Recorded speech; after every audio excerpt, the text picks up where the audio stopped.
They say the worst kind of heartbreak isn't being left behind. It's realizing the person you trusted was already gone long before they walked away. The church bells rang across downtown Boston as I stood at the altar pretending everything was fine. The stained glass windows painted ribbons of blue and gold across the polished floor. White roses lined every pew. A string quartet played softly somewhere behind me. To everyone watching, it looked like a perfect wedding. The kind people saved on Pinterest boards and dreamed about for years. But perfect things have a way of cracking without warning. My name is Olivia Carter, and 30 minutes before I was supposed to become a wife, I became a public humiliation instead. At first, nobody noticed anything was wrong. Guests chatted quietly. My aunt dabbed tears from her eyes. The wedding coordinator kept checking her clipboard with professional confidence. Nathan Blackwood was running late, people said. Traffic. A phone call. A last-minute issue. Excuses arrived faster than facts. I kept smiling because that was what everyone expected. My cheeks hurt from holding that smile in place. The wedding dress suddenly felt 10 pounds heavier than it had during the fitting. Every minute stretched longer than the one before. Then 15 minutes became 20. 20 became 30. The music stopped. The whispers started. I could feel them spreading through the church like a cold draft slipping beneath a locked door. Something's wrong. Where is he? Has anyone heard from Nathan? My father avoided my eyes. My mother gripped my hand so tightly I could feel her fear. Then the wedding coordinator approached me with a pale face and trembling fingers. She held out a phone.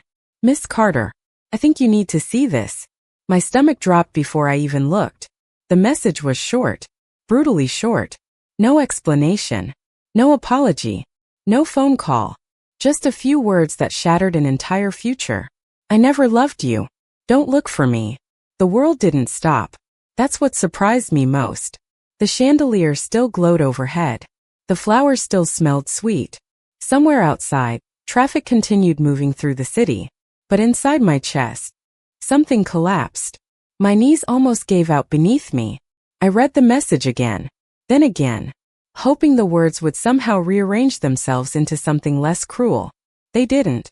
Around me, the whispers grew louder. Guests checked their phones. Some avoided looking at me. Others stared openly. Pity spread across their faces. A few people quietly gathered their coats. Within minutes, rows of occupied seats became islands of empty space. My wedding turned into a spectacle people couldn't wait to leave. I stood there frozen beneath 1,000 white lights while the life I had planned disappeared piece by piece. An hour later, the church was nearly empty. The florist was already removing arrangements. Staff members folded chairs. Outside, dark clouds rolled across the afternoon sky. Rain tapped softly against the stained glass windows. I sat alone on the front steps, still wearing a wedding dress no longer meant for a wedding. Mascara stained my cheeks. My bouquet rested forgotten beside me. Cars passed without slowing. Nobody stopped. Nobody stayed. Nobody except one man. I didn't know it then, but across the street, behind the tinted window of a black SUV, the most dangerous man in Boston had just watched everything happen. And for reasons I couldn't possibly understand, he wasn't looking at the groom who had disappeared. He was looking at me. Rain has a way of making every lonely moment feel heavier. I sat on those cold stone steps while the sky above Boston turned dark gray. Water gathered along the edges of my wedding dress. The white fabric that had looked beautiful a few hours earlier now felt ridiculous. Cars moved through the street with their headlights glowing against the wet pavement. People hurried past holding umbrellas. Nobody paid attention to the woman sitting alone outside a church wearing a wedding gown. Maybe that was a blessing. Maybe it was not. My phone had not stopped vibrating. Friends, family, messages, calls, questions, sympathy, curiosity disguised as concern. I ignored all of them. I could not handle another person asking if I was okay. As I was not okay. I felt embarrassed, angry, heartbroken, and worst of all, foolish. How many signs had I missed? How many lies had I accepted because I wanted the future I imagined more than the truth standing in front of me? A cold gust of wind pushed rain across the church steps. I wrapped my arms around myself and stared at the empty parking lot. That was when I noticed the black SUV. It had been parked across the street for at least 20 minutes. Maybe longer. I had been too distracted to pay attention. The vehicle looked expensive. The kind people noticed even when they tried not to. Dark windows. Perfect condition. Engine still running despite the weather. Something about it felt deliberate. Waiting. Watching. I looked away. It was none of my business. A minute later, the rear passenger door opened. A tall man stepped out. Even from across the street, his presence was impossible to ignore. He wore a charcoal overcoat over a dark tailored suit. Rain landed on his shoulders and disappeared into the fabric. He moved with calm confidence, the kind that could not be bought or learned from motivational books. The kind that came from knowing exactly who you were. 2 other men exited the SUV behind him. They remained near the curb. Protective. Alert. But their attention was not on the church. It was on him. The tall man crossed the street alone. My pulse quickened for reasons I could not explain. He was a stranger. Yet every instinct told me people moved differently around him. As he approached, I caught details. Dark hair. Strong features. Blue-gray eyes that seemed unusually sharp despite the rain between us. Early 30s, maybe. Handsome in a way that magazines tried and failed to capture. But there was something else beneath that. Something colder. Controlled. He stopped a few feet away. Neither of us spoke immediately. The rain filled the silence. Then his gaze shifted briefly to the bouquet beside me. The abandoned church behind me. The wedding dress. The mascara stains on my cheeks. He understood the situation instantly. Most people would have offered pity. He did not. Strangely, I appreciated that. He removed his coat and held it out. I stared at him. "Are you cold?" he asked. His voice was deep and steady. Not intrusive. Not overly familiar. Just calm. I should have said no. I should have ignored him. Instead, I accepted the coat without understanding why. It carried a faint scent of cedar and rain. "Thank you," I whispered. "You are Olivia Carter," he said. It was not a question. My stomach tightened. "How do you know my name?" A faint smile touched one corner of his mouth. "Because everyone in Boston knows your name today." The answer should have annoyed me. Instead, it made me laugh softly through the hurt. The first genuine laugh I had managed all day. Then he extended his hand. Vincent Moretti. The name hit me immediately. Everybody knew that name too. And in that moment, sitting alone in a ruined wedding dress while rain fell around us, I realized the most powerful man in the city was standing in front of me. And he was looking at me like I was the reason he had come. Some names carry weight long before you meet the person behind them. Vincent Moretti was one of those names. I had heard whispers for years. Business magazines called him a genius. News outlets called him influential. Other people used different words when they thought nobody was listening. Powerful. Untouchable. Dangerous. Yet standing there in the rain, he looked less interested in power and more interested in me. That realization made me uneasy. I pulled his coat tighter around my shoulders. "What are you doing here, Mr. Moretti?" I asked. Vincent glanced toward the church doors before returning his attention to me. "I was supposed to have a meeting today." The answer was simple. Too simple. "With Nathan?" His expression did not change. "Yes." A strange laugh escaped me. "Well, I guess he is not coming to that either." For the first time, I saw genuine amusement flicker across his face. "No, I do not believe he is." Rain drummed softly against the pavement. Across the street, the 2 men near the SUV remained perfectly still. Waiting. Watching. The entire scene felt unreal. Less than 2 hours ago, I had been preparing to start a new life. Now I was having a conversation with the last person I ever expected to meet. Vincent studied me quietly. Most people rushed to fill silence. He seemed comfortable letting it exist. Eventually he spoke. "Do you have somewhere safe to go?" The question caught me off guard. "Safe?" I repeated. "My apartment." "Good." His answer came immediately. "Then go there. Rest. Turn off your phone. Ignore everyone for 24 hours. I stared at him. That was not the response I expected. No lecture. No sympathy. No dramatic speech about moving on. Just practical advice. "You make it sound easy." "No," he said. "I make it sound necessary." Thunder rolled somewhere over the harbor. The city lights reflected off the wet street. For a moment neither of us spoke. Then my phone vibrated again. This time it was my mother. I rejected the call without looking. Vincent noticed. Family? Yes. They are worried. They should be. I looked away. Everybody is worried. Everybody is embarrassed. Everybody wants an explanation I do not have. Vincent followed my gaze toward the empty parking lot. Sometimes people spend too much time asking why something happened. They forget to ask whether it should have happened at all. I frowned. What does that mean? It means a man who leaves someone alone on their wedding day is not a loss worth chasing. The words should have sounded harsh. Instead, they felt strangely comforting. Honest. Like somebody opening a window in a room that had become difficult to breathe in. Another silence settled between us. Then Vincent reached into his coat pocket and removed a simple white business card. No logo. No title. Just a phone number. He handed it to me. I looked down at it. What is this? A choice, he said. If you need help, call. Help with what? His blue-gray eyes met mine. Whatever comes next. I almost laughed. You do not even know me. Vincent's expression softened slightly. Olivia, today an entire church full of people watch someone walk away from you. I am offering to be the one person who does not. My chest tightened unexpectedly. Before I could respond, one of the men across the street stepped forward and spoke quietly into an earpiece. Vincent glanced toward him.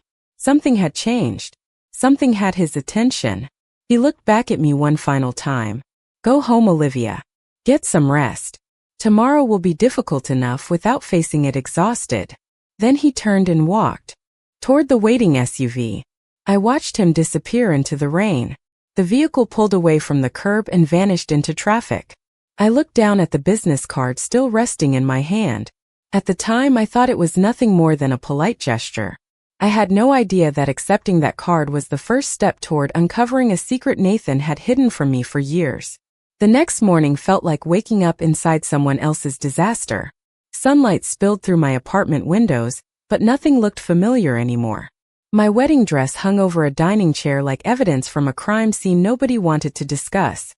My phone sat face down on the kitchen counter. I had followed Vincent's advice and ignored it for almost 12 hours. That ended the moment I turned it over. More than 200 messages. Missed calls from relatives, friends, former coworkers, even people I had not spoken to in years. The story had spread far beyond the church walls. Somewhere during the night, someone had uploaded photos from the ceremony. There I was standing alone at the altar while guests stared with sympathy and curiosity.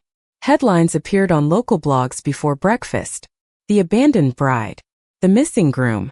The wedding that never happened. Every version felt crueler than the last. I closed the articles and tossed my phone onto the couch. My chest tightened with fresh embarrassment. Then someone knocked on my door. I expected my mother. Instead, it was my best friend Rachel carrying 2 coffees and enough concern for both of us. She stepped inside and wrapped me in a hug before I could protest. We spent the next hour talking through everything. Or at least trying to. Because every question eventually led to the same answer. I did not know why Nathan left. I did not know where he was. I did not know how a man could spend 3 years building a future with someone and disappear without explanation. Rachel listened quietly. Then she asked a question nobody else had asked. Olivia, did Nathan ever let you see the financial documents? I blinked. What financial documents? Her expression changed immediately. The investments. The property agreements. The partnership. Contracts. I stared at her. Nathan never discussed any of that with me. Rachel set down her coffee. That is strange. Very strange. A cold feeling settled into my stomach. Nathan came from one of Boston's wealthiest families. Business deals surrounded everything they did. I always assumed those conversations simply happened above my pay grade. But now small memories began resurfacing. Meetings he never explained. Calls he always took in private. Questions about my inheritance from my grandmother that seemed harmless at the time. Suddenly they did not feel harmless anymore. Rachel pulled out her tablet. Olivia, I almost did not tell you this. But after yesterday I think you need to see it. She opened a public business report. My eyes scanned names and figures until one line made my breath catch. Nathan Blackwood. Proposed merger agreement. Pending upon marriage. I frowned. Marriage to whom? Rachel looked directly at me. To you. The room seemed to tilt. I read the document twice. Then 3 times. Legal language filled the page, but the meaning was impossible to miss. My name was connected to assets I did not even know existed. Properties. Trusts. Investments left by my grandmother years ago. Things Nathan had never mentioned. Things he had apparently been very interested in. Suddenly the wedding looked different. The engagement looked different. Even the last 3 years looked different. I remembered Vincent's words from the church steps. Sometimes people spend too much time asking why something happened. They forget to ask whether it should have happened at all. For the first time, I began wondering if Nathan had ever wanted a marriage. And deep down, I feared the answer was no. For the next few days, I stopped answering questions and started looking for answers of my own. The difference mattered. Heartbreak wanted me to stay in bed staring at the ceiling. Curiosity pushed me forward. I spent hours reviewing documents Rachel helped me uncover. Most of them were boring. Financial reports, property records, investment summaries. But hidden inside those pages was a version of my life I had never seen before. My grandmother had been far more successful than anyone realized. She had quietly built a portfolio of commercial properties across Massachusetts over 3 decades. When she passed away, everything had been placed in a trust under my name. I knew I had inherited something. I did not know it was worth millions of dollars. Nathan knew. Somehow, Nathan had known long before I did. That realization followed me everywhere. It sat beside me during sleepless nights. It rode with me during my commute. It lingered every time I remembered one of his old conversations. Suddenly certain moments felt different. Questions that once seemed innocent now sounded calculated. Interests that once felt romantic now felt strategic. One afternoon I sat alone in a small coffee shop near Beacon Hill reviewing another stack of documents when my phone buzzed. An unknown number appeared on the screen. Normally I would have ignored it. Something told me not to. Hello? Miss Carter. The familiar voice immediately caught my attention. Vincent. I looked around instinctively even though I had no reason to. How did you get this number? A faint amusement entered his voice. You are asking the wrong question. What is the right question? Why am I calling? I could not help smiling for the first time all day. Fine. Why are you calling? Because you are about to spend another 6 hours reading documents that only tell half the story. My smile disappeared. How do you know what I am doing? Another pause. Then he answered honestly. Because I know exactly which documents you found. My pulse quickened. Vincent, what is going on? The chair across from me suddenly felt empty despite the crowded coffee shop. He lowered his voice. Nathan was not interested in your trust because of the money alone. There was something else attached to it. Something very few people know exists. I gripped the edge of the table. What are you talking about? Meet me tonight and I will explain. Every warning bell in my head should have gone off. Instead, curiosity won. Where? I asked. A quiet restaurant overlooking the harbor. 7 o'clock. Before I could answer, he added something unexpected. Olivia, this is entirely your choice. If you say no, I will never bring it up again. The offer felt genuine. No pressure. No manipulation. Just a choice. Something Nathan had rarely given me. I stared out the coffee shop window at people walking along the sidewalk. Ordinary lives. Ordinary afternoons. Mine no longer felt ordinary at all. Finally I answered. 7 o'clock. Good, Vincent said. Then he ended the call. I looked down at my phone and realized my heart was racing. Not because I was afraid. Because for the first time since the wedding, I felt something stronger than disappointment. I felt the truth getting closer. The harbor looked almost peaceful that evening. The water reflected thousands of lights from the city skyline, turning the dark surface into liquid gold. It felt strange sitting in a place so beautiful while my life was still tangled in questions. The restaurant Vincent had chosen occupied the top floor of a renovated brick building overlooking Boston Harbor. Quiet piano music drifted through the room. Business executives occupied a few tables near the windows. Nobody paid attention to me when I arrived. Vincent was already there. He stood as I approached, pulling out a chair before I could sit. The gesture was simple, respectful, unexpected. Most powerful men I had met wanted everyone to know how important they were. Vincent seemed comfortable letting silence do the work for him. "You came," he said. "You sounded confident that I would." A faint smile appeared. I was hopeful. A server brought water and disappeared again. Neither of us touched the menus. I leaned forward. "You said Nathan wanted more than my trust." Vincent nodded once.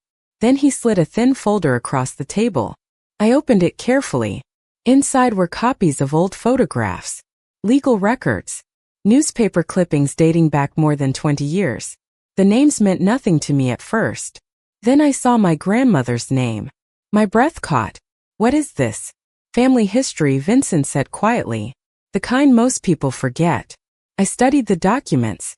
The further I read, the stranger everything became. My grandmother had once partnered with several influential families across Massachusetts. One of those families was the Moretti family. I looked up immediately. "Your family?" "Yes." I stared at him. Why did nobody ever tell me this? Because most of the people involved are gone now. The partnerships ended years ago. The records were buried, forgotten by almost everyone. Almost everyone? Vincent looked out toward the harbor for a moment before answering. "Not me." Something in his expression changed. Not sadness exactly. More like memory. Old memory. My eyes drifted back to the photographs. One image showed my grandmother standing beside a younger man with dark hair and sharp features. They were smiling. Comfortable together. Friends. Business partners. Maybe both. Then I noticed the name beneath the photograph. "Anthony Moretti." "Your father," I said softly. Vincent nodded. The realization settled over me slowly. Somehow our lives had been connected long before either of us were born. Long before Nathan entered the picture. Long before that church. Long before the rain. "Why are you showing me this now?" I asked. "Because Nathan discovered it." My pulse quickened. Vincent folded his hands together. He learned there was something attached to the trust beyond money. Access to properties. Voting rights. Influence tied to old agreements. The kind of assets powerful people still care about. Even today. I looked down at the documents again. The pieces were beginning to fit together in ways I did not like. "You think he wanted those connections?" "I know he wanted them," Vincent replied calmly. The certainty in his voice sent a chill through me. For several seconds I could not speak. Then I noticed something else. One document sat separate from the others. Older. Worn around the edges. Folded many times. My name was not on it. Neither was Nathan's. I looked at Vincent. "What is this?" His blue-gray eyes met mine. For the first time since I had known him, he seemed genuinely hesitant. "Because that document contains a promise my father made 20 years ago. And whether you realize it or not, Olivia, that promise has everything to do with you. Some truths arrive all at once. Others unfold slowly, forcing you to question everything you thought you knew." I stared at the aged document resting between Vincent and me. The paper looked fragile enough to crumble if handled carelessly. The ink had faded slightly with time, but the signatures remained clear. One belonged to Anthony Moretti. The other belonged to my grandfather, William Carter. Neither man was alive anymore. Yet somehow their decisions were still shaping my future. Vincent carefully opened the document and turned it toward me. It was not a business contract. It was not a property agreement. It was a personal letter. I began reading. The words felt surprisingly simple. 2 friends. 2 families. A promise of mutual support if either family ever faced hardship. At first it seemed almost old-fashioned. Then I reached the final page. My breath caught. Attached to the letter was a handwritten note from Anthony Moretti. "If anything happens to William's family, I will make certain they are never left alone." I read the sentence twice. Then a third time. The restaurant noise faded into the background. "Why would your father write this?" I asked quietly. Vincent leaned back slightly. "Because your grandfather once saved his company from collapsing." Most people know my father as a successful businessman. Very few know how close he came to losing everything when he was young. Your grandfather helped him when nobody else would. The information stunned me. I had always known my grandfather as a kind man who fixed things around the house and carried peppermint candies in his pocket. The idea that he had influenced powerful families across the state felt impossible to picture. Vincent continued, "My father never forgot loyalty. Neither did your grandfather. The promise remained in our family records. Hidden. Forgotten by most people. Not by you," I said. "No. Not by me." His honesty made something tighten inside my chest. I studied him carefully. Since the day at the church, I had assumed his interest came from curiosity, maybe even obligation. But now I was beginning to understand there was more to it. "You knew about me before the wedding, did you not?" Vincent was silent for a moment. Then he nodded. "Yes." The answer surprised me less than it should have. "How long?" "Several months." "Why?"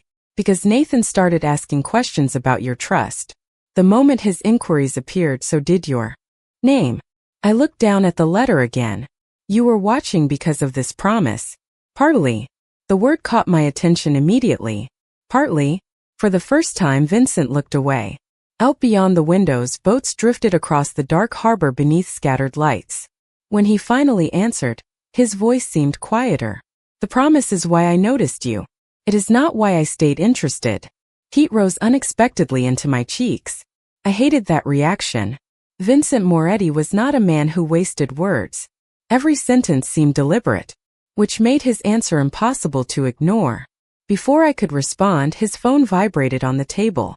He glanced at the screen. The shift in his expression was immediate. Calm became alert, focused. "Something happened?" I asked. Vincent looked at the message for several seconds before meeting my eyes. "Nathan has returned to Boston." The air seemed to leave the room. My pulse quickened instantly. After days of silence, after disappearing without explanation, after leaving me alone at the altar, Nathan was finally back. But the expression on Vincent's face told me something even more troubling. Nathan was not returning to apologize. He was returning for a reason. Nathan returned 3 days later. Not with an apology. Not with regret. Not even with the decency of a phone call. I learned he was back because every local business publication suddenly started talking about him again.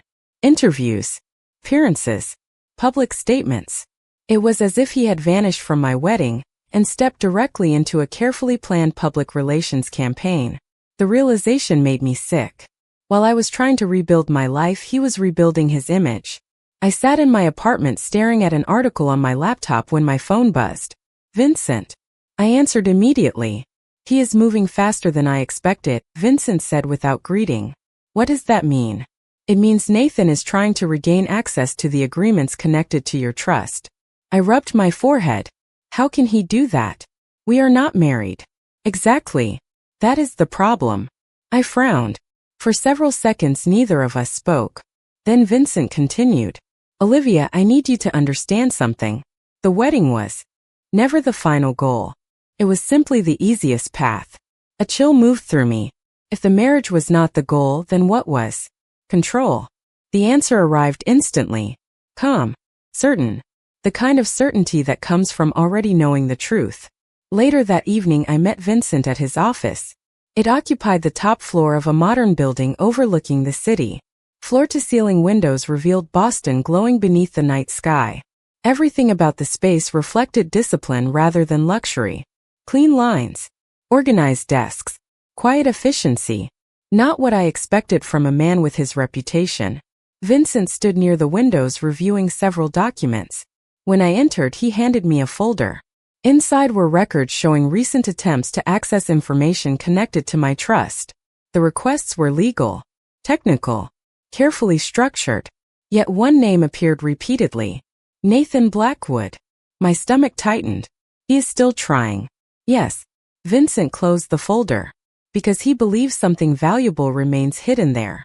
I looked at him. "Do you know what it is?" He hesitated. "Not completely. But I know it matters enough for him to risk public attention." The city lights reflected across the glass behind him.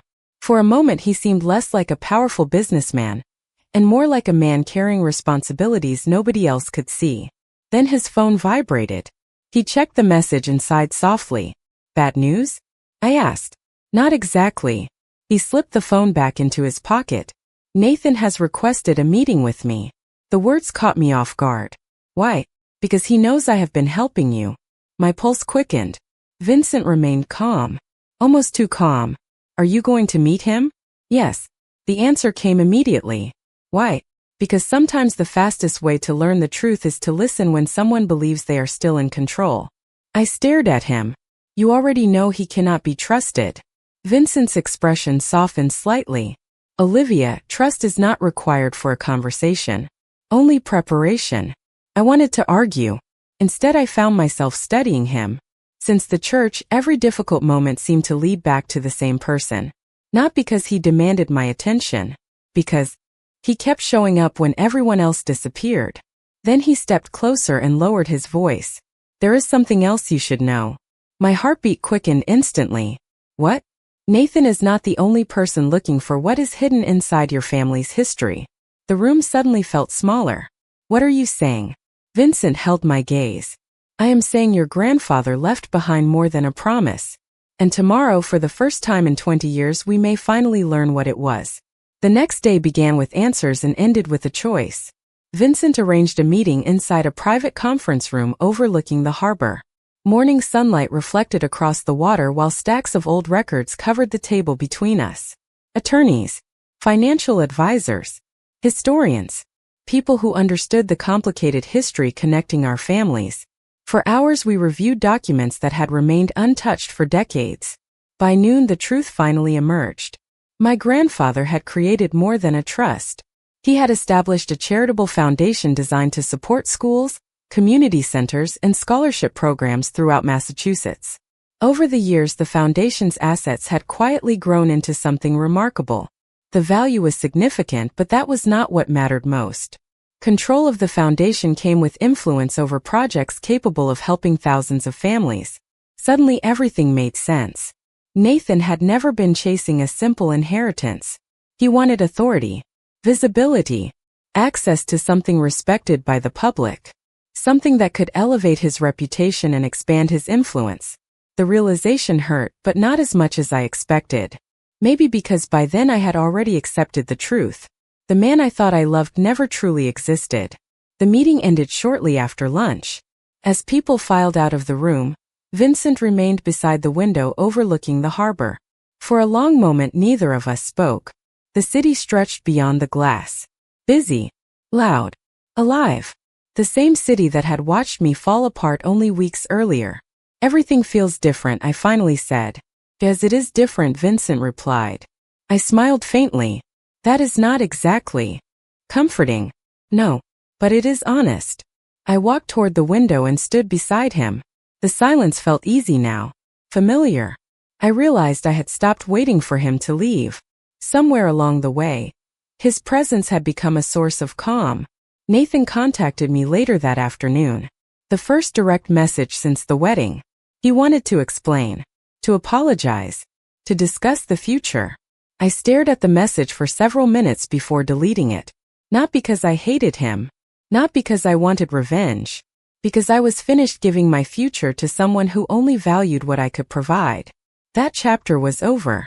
A week later, the foundation board officially transferred leadership responsibilities to me. Reporters attended. Cameras flashed. Questions filled the room. Yet the moment I remember most happened afterward. The crowd disappeared. The microphones were gone. The harbor breeze drifted across the outdoor terrace. Vincent stood beside me as the sun began setting over Boston. Orange light painted the skyline. Beautiful was all he said. The city? I asked. He shook his head. You. Heat touched my cheeks. I laughed softly and looked away. For once, Vincent seemed uncertain. Not powerful. Not influential. Just human. Then he reached into his pocket and handed me a familiar business card. The same one he had given me outside the church. I stared at it in confusion. Why are you giving this back? Because you do not need it anymore. I looked up. Vincent smiled. The strongest person I know is standing right in front of me. Emotion caught unexpectedly in my throat. Weeks earlier I had been abandoned on church steps believing my life was over. Instead it had finally begun. As the sun disappeared beyond the harbor, I understood something important. Sometimes losing the future you plan makes room for the future you deserve. And sometimes the person who changes your life is not the one waiting at the altar. It is the one who stays after everyone else leaves.